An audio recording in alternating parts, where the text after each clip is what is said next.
behalf of RBC, I'd like to first start by congratulating all of the incredible nominees and recipients of tonight's ACCE awards. These awards are among the most prestigious and recognized entrepreneurial awards in Canada. And every nominee here represents the very best of Canadian business leadership. We at RBC are incredibly proud to be a long-term sponsor and partner of the ACCE, and we're honored once again to be presenting the Lifetime Achievement Award. This award recognizes and celebrates the incredible work of entrepreneurs who are making a tremendous impact on the Canadian business landscape. These are the leaders who open doors for others, the mentors who serve as the next generation of leaders, and the bridge builders who strengthen the fabric of our society. More importantly, this award creates a historical record of Asian Canadian excellence. It highlights the contributions of Asian Canadians, their perseverance and success in as a driving force for both our communities and our economy. Now, it's my honor to announce the recipient of this year's 2026 ACCE Lifetime Achievement Award. Tonight, we honor a true bridge builder, the Honorable Victor O. Victor's journey embodies the promise of Canada. He came to Canada in 1978 armed with promise, of vision and determination. From real estate developments to creating community landmarks like the Golden Square Shopping Centre, from entrepreneurship to the halls of the Senate of Canada, his path has been one of constant evolution, driven by a deep sense of purpose and a desire to give back. His legacy isn't just measured in buildings developed or legislation passed, however. Rather, it's measured in the connections forged, the voices amplified, and the barriers broken down. From becoming the first male Chinese-Canadian senator to championing citizenship rights, he's helped shape a more inclusive and connected Canada. Ladies and gentlemen, please join me in congratulating the recipient of the 2026 ACCE Lifetime Achievement Award, the Honorable Victor O. Victor O's remarkable journey began in 1978 after immigrating to Canada from Singapore. He settled in Mississauga, Ontario, where he started to invest in real estate and development. Upon arriving in Canada, he received invaluable encouragement from the late Mississauga Mayor, Hazel McCallion. Her support left a lasting impression and inspired him to serve as a bridge for others. Not long after, Victor would become the chairman of Wyford Holdings, where he eventually developed the Golden Square Shopping Centre, one of Mississauga's landmark Chinese commercial and community hubs. Guided by gratitude, responsibility, and a lifelong commitment to building bridges. 1 week before she passed away, she invited me to her house and she gave me this special bobblehead toy. This is 100 years old anniversary. And she specially signature it for me and left me a great message, taught me how to become a good Canadian, a good corporate citizen. Victor O's career evolved from entrepreneurship to community leadership and ultimately to his appointment to the Senate of Canada. His public service reflects inclusion, reason, and collaboration. In 2013, he was nominated by then Prime Minister Stephen Harper and appointed to the Senate of Canada, becoming the first male Chinese-Canadian senator in the nation's history, where he served until his retirement in June 2024. For more than a decade, Victor contributed to foreign affairs, national defense, social policy, and international engagement. In 2016, he introduced amendments to Bill C-6, the Citizenship Act. I was able to make young people below the age of 16, they can apply for citizenship independently without their parents. In 2023, he co-organized the 100th anniversary commemoration of the Chinese Exclusion Act, including a 4,000-person anti-discrimination rally. Victor has always believed in giving back. He has remained actively engaged in community service, supporting charitable initiatives and fundraising efforts in the communities he serves. In doing so, he has never forgotten how far he's come and made sure he always gave back to his community. His efforts have helped shape a more inclusive and connected Canada. Please join us in recognizing the Honorable Victor O as the recipient of the 2026 ACCE Lifetime Achievement Award. Congratulations!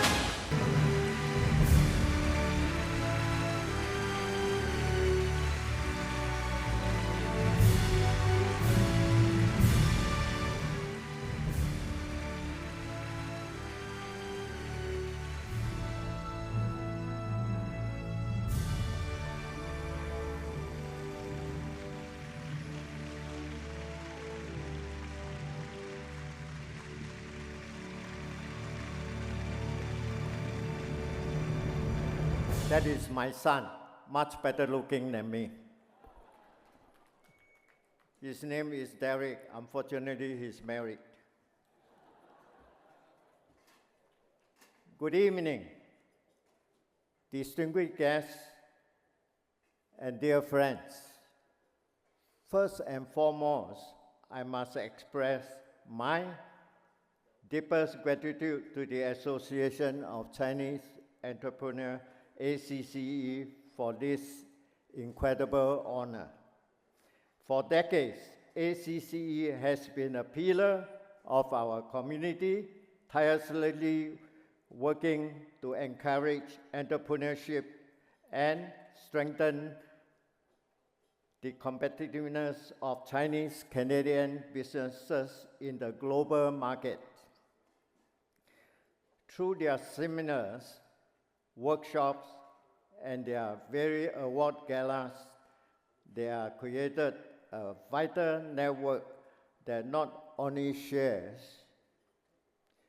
resources, but also builds bridges between government and businesses. The organization truly embodies the spirit of giving back, and I am humbled to be recognized by them tonight. Let's give them a round of applause.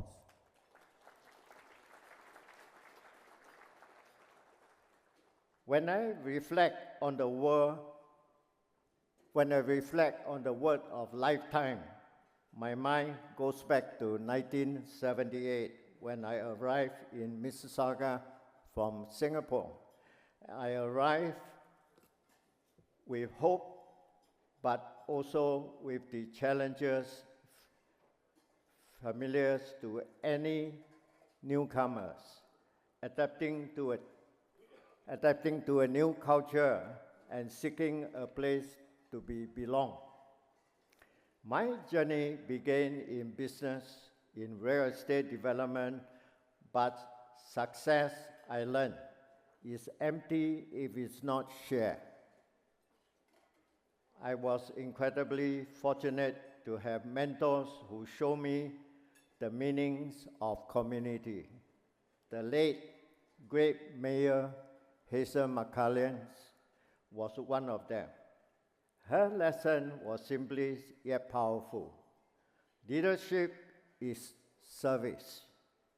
And for someone like me, service means become a bridge. A bridge for newcomers taking their oath of citizenship, a moment I'm privileged to witness weekly. A bridge between communities and police through our Community Crime Awareness Day. A bridge for commerce and understanding between Canada and China.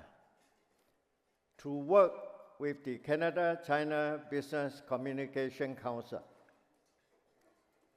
When I was appointed to the Senate, I saw it's not as a pinnacle, but as a large platform to build bridges.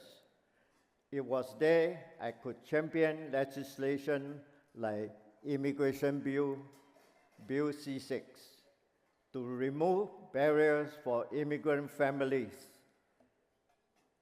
It was there I could help to ensure our history, like the pain of the Chinese Exclusion Act, was remembered, so we never repeat it again. And it was there I could work with friends from all sides. And tonight I want to thank Senator Wu Yanpao, who were here to join me in.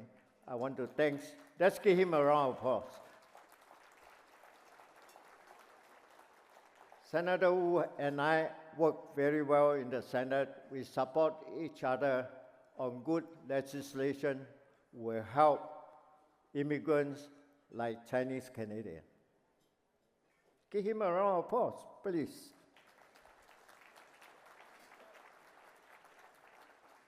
And it was there I could work with friends from all sides, learning that true progress is built on listening and finding a common ground. None of this would have been possible without my pillar of support. To my beloved wife, Rosa, and my dear family, my wife sitting over there. Thank you. And tonight I'm happy that my elder son, Derek, far better looking than me, is here joining with me.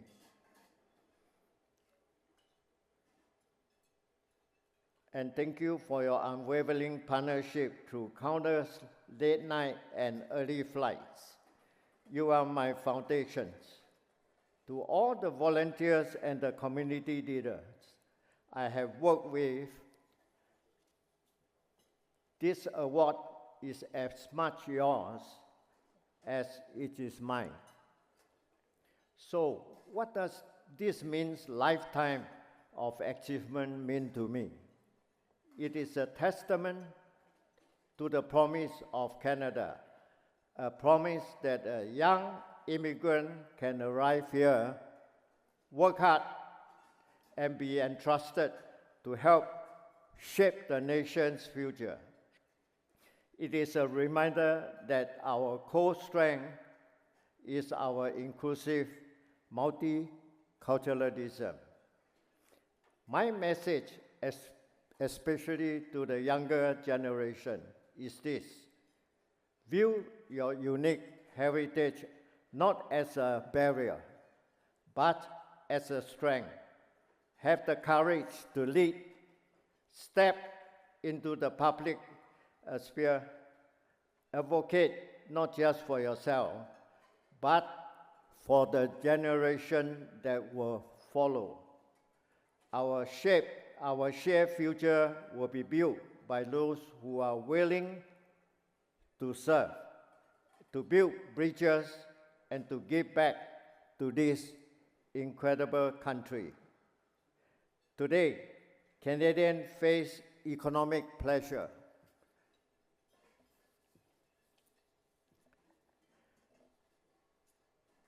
Housing affordability challenges, productivity concerns, and the need for stronger social cohesion. We must renew that same spirit of civic responsibility, the spirit that helped to build our multicultural society.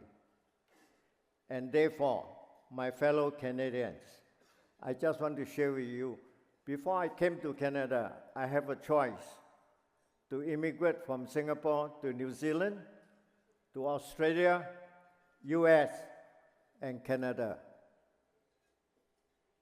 1978, I think I made the right decision to come to this beautiful country called Canada.